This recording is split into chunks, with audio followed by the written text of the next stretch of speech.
Bonjour tout le monde. J'espère que vous m'entendez bien. J'ai eu des petits soucis avec mon ordinateur. Alors, je ne sais pas si ça fait un petit moment que c'est commencé. Je vais juste brancher mes écouteurs.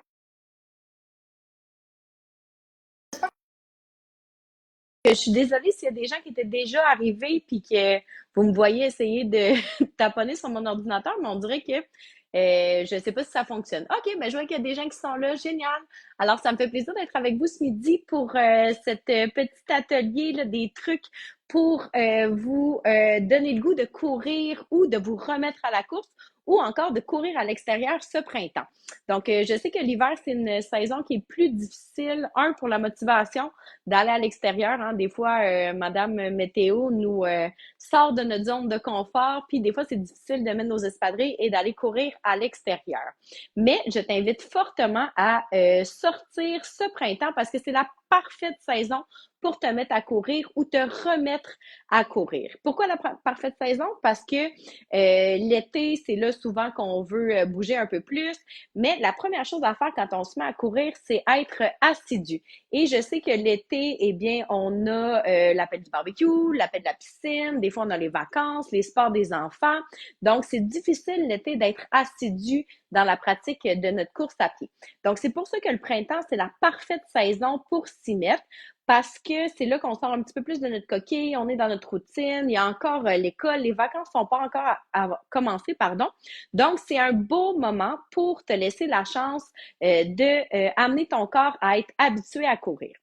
Quand on court, c'est un petit peu l'opposé de ce qu'on fait quand on marche. Quand on marche, on a toujours une jambe au sol, on fait une grande enjambée, on a le dos droit, on atterrit sur le talon, versus que quand on court, c'est un petit peu l'opposé. C'est une petite foulée, on est une fraction de seconde dans les airs avant d'atterrir par tout notre poids sur une jambe. Donc, c'est certain que ça prend un certain temps d'adaptation pour être en mesure de dire oui, je suis un coureur, je suis une coureuse et je peux y aller un petit peu ici et là.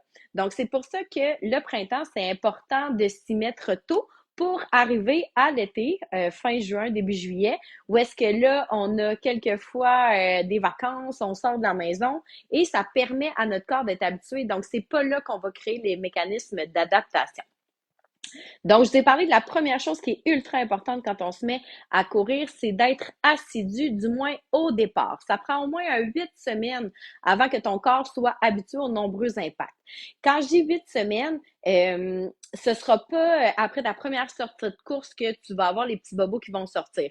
Peut-être oui, si ça fait longtemps que tu es sédentaire, que tu fais rien, que ça se peut que oui, ton corps te parle un peu, que tu sois raqué. Mais si tu as à te blesser, entre parenthèses, par exemple, des douleurs aux genoux, des douleurs aux chevilles, au bas du dos, ça va être après plusieurs sorties de course que ça va arriver. Donc, c'est pour ça qu'il faut être assidu en début de sport. Un petit peu, j'aime ça comparer avec, par exemple, le tennis ou le ski. Tu sais, votre première partie de tennis au retour de la saison, vous n'allez pas aller jouer pendant 3 heures avec des échanges de fous. Pareil comme l'hiver, quand vous sortez vos skis, vous n'allez pas aller faire une double diamant en partant. Vous avez laissé la chance à votre corps de se remettre en mode ski ou encore tennis. Donc, c'est la même chose pour la course à pied. Même si c'est quelque chose qui est accessible, qui est facile, qui ne nécessite pas de matériel, reste que c'est un sport comme un autre. Donc, c'est important d'avoir une bonne technique et de mettre toutes les chances de notre côté. Un, pour avoir du plaisir et deux, d'avoir une pratique qui va être durable. Donc, quand je parle d'être assidu, c'est pas d'y aller à tous les jours et de courir très longtemps. Être assidu, c'est d'avoir une routine d'entraînement pour justement laisser la chance au corps de s'adapter aux impacts, à la posture et faire en sorte de progresser toujours de façon sécuritaire et d'avoir du plaisir. Donc, quand je dis être assidu, ce serait un bon 2 fois par semaine. Là, vous pouvez dire que vous êtes assidu. Et quand je dis 2 fois par semaine, c'est pas 2 fois 2 heures, vous sortez courir jusqu'à non plus. Oh mon Dieu, mon chien, je m'excuse. C'est mon chien m'a fait un saut. C'est de pas courir pendant 2 heures. Dans le fond, c'est d'y aller graduellement. Donc, par exemple, on sort 2 fois dans notre semaine, on va faire une petite demi-heure ici, une petite demi-heure là, et on respecte notre corps. Quand je dis respecter notre corps, c'est-à-dire, quand on se met à courir, c'est viser la vitesse du bonheur. La vitesse du bonheur, c'est une vitesse à laquelle on court, on est bien, on n'est pas essoufflé, on n'a pas mal nulle part. Donc, tu sais, moi, des fois, quand j'en vois, là, au mois d'avril, ça va commencer, là, les joggeurs qui sortent, tout essoufflé, tout croche, ça a l'air pénible. Ben, on veut pas ça. Dites-vous, quand vous courez, il faut que les gens qui vous regardent se disent oh wow, ça a donc bien, je regarde comme ça parce que ma fenêtre est là. Mais il faut que les gens se disent oh wow, elle a donc bien l'air d'avoir du plaisir à courir, ça a donc bien l'air facile. C'est ce qu'on veut. Hein? On veut là être en bonne posture, être confortable et ne rien forcer. Donc ça, c'est la vitesse du bonheur. Donc ça, vous la faites le nombre de minutes qui vous conviennent. Je sais qu'on dit parfois il faut alterner course et marche, mais si vous n'êtes pas encadré, si vous le faites par vous-même, visez d'être confortable tout au long de votre sortie de course. Fait que si, par exemple, votre sortie, vous courez pendant 5 minutes en continu, puis ensuite de ça, vous commencez à sentir un petit quelque chose, hop, on marche un peu, tu reprends ton souffle, tu te replaces, tu détends et tu repars ta course à pied. Si tu fais des intervalles, ben premièrement, ça va te prendre une montre. Ça va être tannant de toujours regarder ça. Et deuxièmement, l'erreur qu'on fait souvent quand on fait des intervalles, c'est qu'on va courir trop vite. Donc, OK, on va marcher une minute, on va courir juste une minute, mais ouf, ça va tout qu'être qu'une minute. On va se donner la go. Donc, quand vous courez, on respecte notre corps, on court le plus longtemps qu'on peut en étant bien, pas de tension nulle part, pas d'essoufflement. Idéalement, si tu es capable de courir avec quelqu'un avec toi, tu cours avec la personne, tu jases avec elle, tu n'es pas essoufflé, tu profites du moment présent. Donc, on oublie les intervalles. Les intervalles, on le fait lorsqu'on est encadré là, avec un entraîneur qui va le chronométrer pour toi, qui va s'assurer que tu ne cours pas trop vite et que tu ne cours pas trop longtemps non plus. Je te parle d'environ une demi-heure parce que, encore une fois, il faut y aller graduel. Hein? Je vais reprendre mon idée du tennis. Quand ta première partie de tennis, tu vas pas aller jouer 2 heures parce que hey, tu vas avoir mal partout. Après ça, tu vas avoir de la misère à enlever ton chandail. Donc, c'est la même chose pour la course à pied. Une demi-heure, c'est vraiment raisonnable. Un 30 minutes, ça s'intègre bien dans ta routine et ça fait en sorte que quand tu vas finir ta sortie de course, si tu es encore en état que ça va bien, ben là, tu peux décider de continuer puis de faire une marche ou d'aller te faire un entraînement musculaire, mais il faut qu'à la fin de ta sortie de course, tu te dises hey, bateau, c'était facile, j'aurais envie de le refaire. Donc, si tu fais ça, tu vas créer des mécanismes d'adaptation en ton corps, mais des mécanismes qui vont être réaliste, entre parenthèses. Tu sais, c'est comme si tu vas au gym, que tu veux lever des poids, tu vas pas aller prendre les 50 livres si tu n'as jamais fait de musculation de ta vie. Tu vas commencer par des petits 5 livres, OK, tu le fais un petit peu quand ça va bien, tu augmentes ton temps d'effort. C'est le même principe pour la course à pied. Donc, ma première consigne, c'est d'être assidu. Assidu 2 fois par semaine. Tu as amplement les bonnes options pour être un coureur aguerri.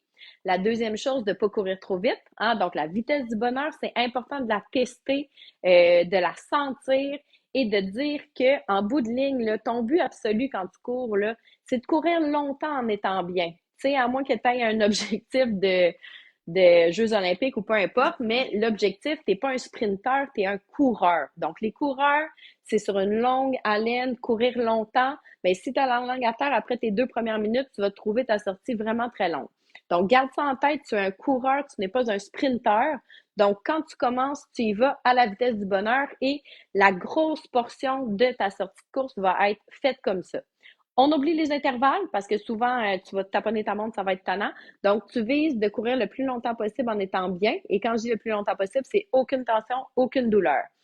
Si après ta sortie de course, ton corps te parle un peu, ben tu peux adapter, te dire, OK, j'ai peut-être soit couru trop vite, soit couru trop longtemps, je vais diminuer à ma prochaine sortie. Donc ça, c'est pour à peu près un 6 à 8 semaines que tu y vas comme ça. Quand tu cours, dis-toi toujours que tu cours comme un peu sur un nuage, dans de la guimauve. Dis-toi que tu cours sur une asphalte qui est brûlante. Ce qui est important, c'est d'avoir un bon momentum.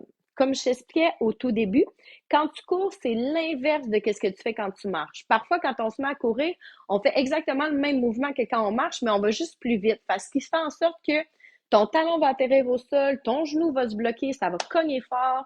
Donc, c'est là que tu peux te faire mal au genou, faire mal au bas du dos. Donc, quand tu cours, imagine le Roadrunner ou la souris dans... en tout cas, je suis en mode Disney, là, mais imagine là, le Roadrunner. Le Roadrunner, il fait des tout petits pas, puis ça va très, très, très, très, très, très vite, puis ça se passe derrière. Donc, moi, c'est mon image souvent que je donne à mes clients.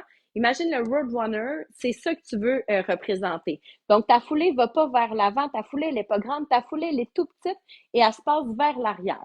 En faisant ça, tu sais, les gens parlent des fois du pied. On se concentre pas sur le pied, on se concentre à faire une petite foulée, le plus de pas possible en étant silencieux. Donc ça, c'est mon autre gros item que j'aimerais que tu te concentres, c'est de faire des petits pas et d'en faire beaucoup. Plus tu fais de pas, plus tu t'économises, moins il y a de risque de blessure et moins ça va cogner au sol. Donc, quand tu cours, essaie d'être le plus silencieux possible comme un ninja. Et si, mettons, tu dépasses quelqu'un qui marche, il faudrait quasiment que la personne fasse un saut, elle t'a pas entendu venir. Fait que pense à ça dans ta tête quand tu cours et l'image du roadrunner dans ta tête. Beaucoup de pas, ça va vite, mais vers l'arrière. Et là, faire beaucoup de pas, ça veut pas dire courir plus vite, hein. On se rappelle, on se concentre sur notre vitesse du bonheur. Voilà, c'est dit. Donc, pour 8 semaines, essayez de focuser sur ça pour les gens qui n'ont jamais couru, qui ont arrêté cet hiver ou qui courent à l'intérieur. Même si tu es un coureur d'intérieur. Quand tu cours à l'intérieur, tu es sur un tapis roulant. Ton tapis, il est bien plat. C'est toi qui choisis la vitesse. C'est toi qui choisis ton inclinaison. Si tu as chaud, tu portes ta petite fan. Mais tu n'as aucun critère externe autre que toi ou peut-être la personne à côté de toi qui écoute sa musique trop fort. Mais bref, quand tu sors à l'extérieur, c'est très différent au sens où il peut y avoir du vent, il peut y avoir de la pluie, ça se peut qu'il y ait des trous au sol, ça se peut qu'à un moment donné, il faut que tu traverses un terrain gazonné, ça se peut que faut que tu fasses plusieurs tournants. Bref, il y a plein de facteurs externes quand tu cours à l'extérieur. Donc, si tu passes de ton tapis roulant à aller dehors, la marche est quand même haute, tu vas trouver ça difficile. Donc, si tu as couru au gym à l'intérieur dans ta maison tout au long de l'hiver, dis-toi que tu repars pas de zéro parce que reste que ton corps est habitué aux impacts, mais les impacts sont différents. Ton tapis roulant, il est mou aussi, hein. À chaque fois que tu atterris, il y a comme une petite suspension à ça. Mais si toi, tu vas courir dehors sur l'asphalte ou sur le trottoir, ben, il n'y a pas de suspension. Donc, c'est sûr que ça va cogner un petit peu plus fort à tes articulations. Donc, c'est important de ralentir ta vitesse et de diminuer ton temps d'effort. Ce que je te suggère fortement, c'est de ne pas passer au tapis roulant, à l'asphalte ou au béton, ce qui est très dur pour les articulations, qui fait en sorte qu'on peut avoir des petites pathologies, des bobos qui sortent et de se dire, ah, moi, je suis pas faite pour courir. Je te suggère d'aller, ben là, c'est sûr qu'il y a peut-être encore un petit peu de neige, ça dépend dans quel endroit vous êtes, mais ça va fondre très rapidement, j'ai confiance. De varier vos surfaces. Donc, on a des très beaux sentiers à Québec, des sentiers en gravelle, des sentiers en gazon, des sentiers en terre battue. Donc, de courir sur une surface qui est molle, ça va aider à l'absorption. Et en plus de ça, de sortir de l'asphalte, ça va faire en sorte que vos petits muscles vont être obligés de travailler, dans les petits muscles stabilisateurs vont être obligés de s'activer parce que la surface qui est instable sous ton pied, eh bien, ton pied va être porté à bouger un petit peu, hein. Si tu cours sur ton asphalte qui est bien droite, ton pied va atterrir toujours de la même façon. Donc oui, ça va être moins exigeant pour tes petits muscles, mais ton risque de blessure est plus important. Un, parce que ça cogne, mais deux, ça se peut aussi que la façon que tu cours, la façon que ton pied atterrit, la façon que ton genou amortit la charge, la façon que tes épaules s'ouvrent à chaque fois que tu atterris au sol, ça se peut que ton corps ait un maximum de 5 km avant qu'il y ait des petits bobos qui apparaissent. Mais si tu vas courir sur un espace qui est gazonné, qui a des petites montées, des petites descentes, qui a des roches ici et là, bien ton pied atterrira pas toujours de la même façon. Fait que si ton pied bouge un petit peu, tes petits muscles stabilisateurs embarquent, donc ils économisent un petit peu tes articulations. Oui, ça travaille plus fort au fait que tu as plus de fibres musculaires qui vont être activées, mais ça va faire en sorte aussi que peut-être que quand tu vas courir, peut-être que ça va être à ton 7e, 8e kilomètre. Ben là, je dis ça pour si tu ne viens pas commencer à courir, là.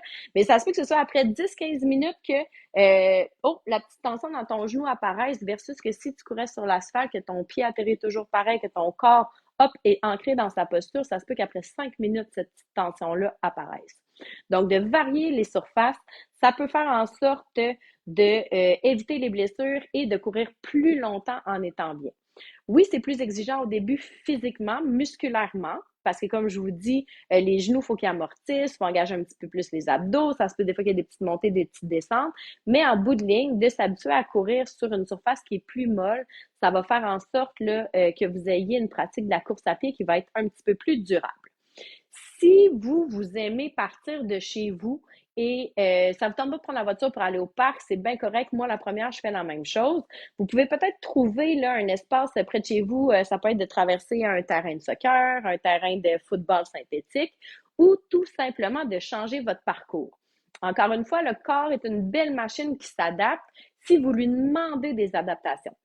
Si vous sortez de la maison et que vous faites toujours le même parcours, c'est-à-dire j'ouvre ma porte, je m'échauffe un peu, je tourne à droite, je tourne encore à droite, je prends cette autre artère-là, je tourne à gauche, mais que vous faites toujours votre même carré, par exemple, qui vous donne pile poil le bon temps, le bon effort, oui, vous allez être bon, oui, vous allez vous améliorer au début, mais à un moment donné, cette même routine-là va faire en sorte soit que vous allez stagner, soit que les petits bobos vont apparaître. Donc, si vous sortez de chez vous, c'est de là que vous partez pour faire votre course à pied, c'est parfait, je respecte ça parce que moi aussi, je déteste prendre ma voiture pour aller courir, mais essayez de varier votre parcours. Donc, ça peut être ma sortie de course du lundi, je m'en vais vers la gauche, je traverse un terrain de soccer, je marche un peu, je reviens, ma sortie du vendredi, oh, là, je vais tourner à droite, je vais aller essayer d'explorer un nouveau chemin.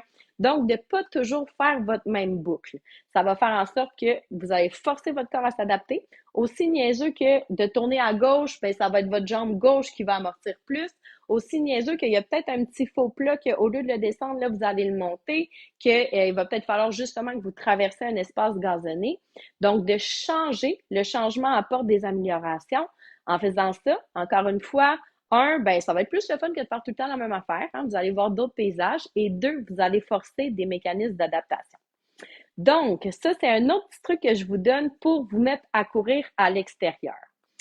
Si vous courez déjà, puis que dans le fond, votre objectif, c'est de vous améliorer, si vous avez été dehors tout l'hiver, c'est certain que quand vous allez sortir là, que la neige va fondre, vous allez être en pleine forme, des gazelles, toi, ça va être incroyable parce que courir dans la neige, on s'entend que c'est exigeant, puis qu'on court moins vite, on court moins longtemps, mais on a autant, si c'est pas plus de bénéfices à cause de toute la surface qui est instable, les conditions, notre habillement. Si vous avez couru tout l'hiver, ben c'est là que je vous invite à apporter encore plus de changements dans votre course à pied. Quand je dis plus de changements, c'est de peut-être justement inclure des côtes dans votre sortie. Donc, des fois, là, ça peut être difficile d'accélérer hein, si on n'a pas de monde, si justement ça ne nous tente pas de calculer ça, les intervalles. Moi aussi, j'aille ça, ma montre, j'apporte quand je donne des entraînements, mais je ne l'apporte pas quand je cours. Mais si vous voulez avoir là, des bénéfices, il faut faire des changements. Donc, ça peut être de vous dire, OK, près de chez moi ou dans mon parc, il y a une belle côte. Vous allez monter, descendre la côte quelques fois pendant votre sortie. Ça peut être de vous fixer comme objectif accélération du point A au point B. Si vous courez dans la rue, que vous aimez ça, ça peut être OK, j'accélère jusqu'au coin de la rue, je reviens, je récupère mini jogging, j'accélère de nouveau jusqu'au coin de la rue. Ça peut être d'alterner avec du gazon, donc de faire, ben moi je le fais, je vous dis ça, là, mais je cours sur les terrains des gens des fois, courir sur le terrain. Ça peut être encore une fois d'aller pratiquer avec de la musculation, donc de vous dire, OK, aujourd'hui je vais courir, mais je veux inclure quelques exercices de musculation au travers. Donc vous faites par exemple un 5 minutes de course, hop, vous vous installez, vous faites un petit peu de musculation, vous repartez votre course. Donc, encore une fois, le changement apporte des améliorations. Pour ceux qui ont couru tout l'hiver, essayez d'inclure des côtes, essayez de varier votre parcours, varier les surfaces et d'inclure quelques exercices de pliométrie, de musculation au travers. Donc, pour s'améliorer, c'est pas de courir tout le temps de plus en plus vite, de plus en plus longtemps. C'est d'apporter des changements dans ce que l'on fait régulièrement. Si jamais vous avez envie d'avoir quelqu'un avec vous qui vous guide là-dedans, chez Cardioplanner, on a différents niveaux de course à pied. On a le initiation, justement, comme je vous expliquais au début, ça tombe pile poil au printemps. C'est un beau 13 semaines pour habituer votre corps à courir. C'est un 13 semaines pour faire en sorte que vos mécanismes d'adaptation sont développés et que cet été, quand vous allez aller au chalet, quand vous allez avoir vos vacances, c'est facile de courir, hein, c'est une paire d'espadrilles. Peu importe où est-ce que tu es, c'est certain que tu as un espace pour le faire. Donc, c'est un sport qui est facile, pratique, abordable, mais il faut le pratiquer avant. Donc, le printemps, c'est pile poil pour ça. Un 13 semaines d'entraînement. On a le initiation. Initiation, c'est vraiment pour les gens qui n'ont jamais couru ou qui ont essayé puis que ça n'a pas fonctionné. Dans ça, là, vous allez avoir les intervalles. Comme je vous disais, on ne les fait pas à la maison parce qu'on a tendance à courir trop vite. Donc, dans ça, c'est un intervalle avec l'entraîneur qui vous guide, qui augmente graduellement le temps de course versus le temps de récupération. Et pour ceux qui, au contraire, ont des objectifs un peu plus de performance, entre parenthèses, qui ont une course à pied de prévu, un demi-marathon, un 10 km, peu importe, au cours de l'été, on a un programme de intermédiaire qui, lui, est axé sur les gens qui courent déjà actuellement, mais qui ont envie de s'améliorer ou encore qui ont juste besoin d'un petit peu de motivation. À un moment donné, courir tout seul, c'est le fun avec les écouteurs, si t'as un ami, c'est parfait, mais à un moment donné, ça te prend un petit coup de pied pour y aller, ben le intermédiaire est pour toi. Donc oui, on travaille des intervalles, on continue à peaufiner la technique, mais il y a aussi des petits défis, donc des intervalles un petit peu plus rapides, on varie les surfaces, on va faire des côtes. Donc ça, c'est pour les gens qui courent déjà. On a ces deux programmes-là au programme et ça tombe bien parce qu'on a des portes ouvertes qui ont lieu cette semaine. Donc, si tu as envie d'aller tester, de voir justement là, où est-ce que tu en es dans ta condition physique actuelle, qu'est-ce que tu aimerais faire. On a une belle porte ouverte là, dans nos deux parcs, donc à la Pointe-aux-Lièvres et aussi à la base de plein air de Sainte-Foy. Et ça, c'est une porte ouverte des deux niveaux ensemble. Donc, l'entraîneur va t'offrir des alternatives, va te montrer un petit peu c'est quoi notre programme. Donc, c'est important de bien s'échauffer avant. On a notre portion course à pied qui est ponctuée de marche et on termine aussi avec du renforcement musculaire. Je l'ai dit tout à l'heure, les blessures peuvent arriver en course à pied, c'est normal, c'est comme n'importe quel sport, mais en course un petit peu plus parce que on dirait qu'on oublie comment on court. Hein? On a couru toute notre vie étant enfant, mais quand on vieillit, on oublie c'est quoi la course à pied, puis les impacts, c'est ce qui peuvent causer problème. Mais si on a des muscles qui sont en santé, là, ça va t'aider, un, à éviter les blessures et deux, à être encore plus performant. Donc, on clôture chaque entraînement avec du renforcement musculaire spécifique aux joggeurs. Donc, ça dure 1 heure. C'est une séance de 60 minutes qui est complète et qui va te motiver à sortir un petit peu plus. Si tu as envie de venir tester ça, on a les événements sur nos pages Facebook ou encore tu peux communiquer avec nous, soit par téléphone ou par courriel, puis ça va nous faire plaisir là, de te guider dans nos programmes. Alors, bref, voilà pour ma petite demi-heure sur les trucs et conseils pour se mettre à courir ou reprendre la course ou encore continuer à s'améliorer. Donc, le plus important, être assidu dans sa pratique du sport si on veut rester en forme, si on veut avoir une pratique qui est durable. Trouver notre vitesse du bonheur. Hein? Quand on court, rappelez-vous que l'objectif, c'est de courir longtemps. On n'est pas des sprinteurs, on est des joggeurs. Donc, la vitesse du bonheur, c'est la vitesse à laquelle tu es bien, tu peux regarder les bourgeons, les fleurs qui poussent. Assure-toi aussi de varier un petit peu tes surfaces, donc de faire en sorte que tu cours pas toujours au même endroit, de la même façon, le même nombre de temps. Donc, varie tes surfaces, varie ton parcours. Hein? Donc, des fois, essaie de tourner à gauche au lieu de tourner à droite. Cours pas trop longtemps et respecte ton corps. Évite tes intervalles qui va faire en sorte que tu vas tout le temps regarder ta montre, tu vas courir un peu trop longtemps ou un petit peu trop vite. Donc, vise la vitesse du bonheur, sortie, tu fais 5 minutes de course, tu marches, tu reprends la course si tu vas bien, ou encore tu allonges un petit peu ton parcours et tu viens courir. Assure-toi de bien t'échauffer, assure-toi de faire un petit peu de musculation et n'hésite pas, si tu as envie, tu peux venir essayer nos programmes avec nous, des entraîneurs qui t'attendent pour te guider, te motiver et surtout faire en sorte là, que tu deviennes autonome, pile poil pour l'été, pour pouvoir aller courir quand tu vas être en vacances, au chalet, peu importe. Alors voilà, c'était ma petite capsule. Donc, j'espère que ça t'a plu. J'espère que ça t'a donné des petits trucs, que ça t'a motivé. Et n'hésite pas à venir participer à nos événements là, qui s'en viennent cette semaine, jeudi. Donc, inscris-toi directement sur le formulaire en ligne ou encore envoie-nous un petit courriel et ça va nous faire plaisir de te guider davantage. Alors, je te souhaite une très belle journée. J'espère que tu vas sortir, que ça va te donner le goût d'enfiler tes espadrilles. Mais oublie pas, tu cours pas trop vite, tu cours pas longtemps, puis tu y vas régulièrement. Bonne journée! Oh, j'ai une petite question, je veux.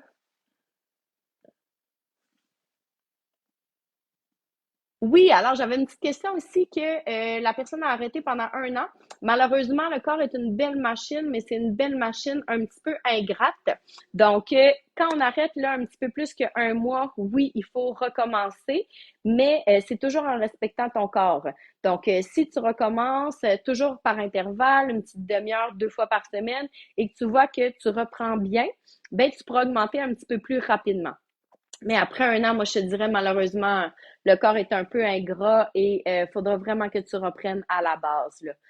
Pour être sûr, surtout vu que tu reviens d'une blessure, là, moi, je recommencerais du départ. J'espère que j'ai bien répondu à ta question. Est-ce qu'il y avait d'autres personnes qui avaient des questions? J'ai même pas pensé le dire.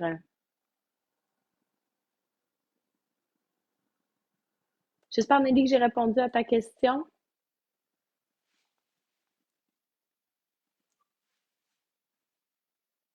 Alors, ben sur ce, je pense que j'ai pas d'autres questions. Alors, je vous souhaite à tous une belle pratique de la course à pied. Profitez de ce si beau sport qui fait tellement de bien au corps et à l'esprit. Et venez tester avec nous ou avec un ami près de chez vous.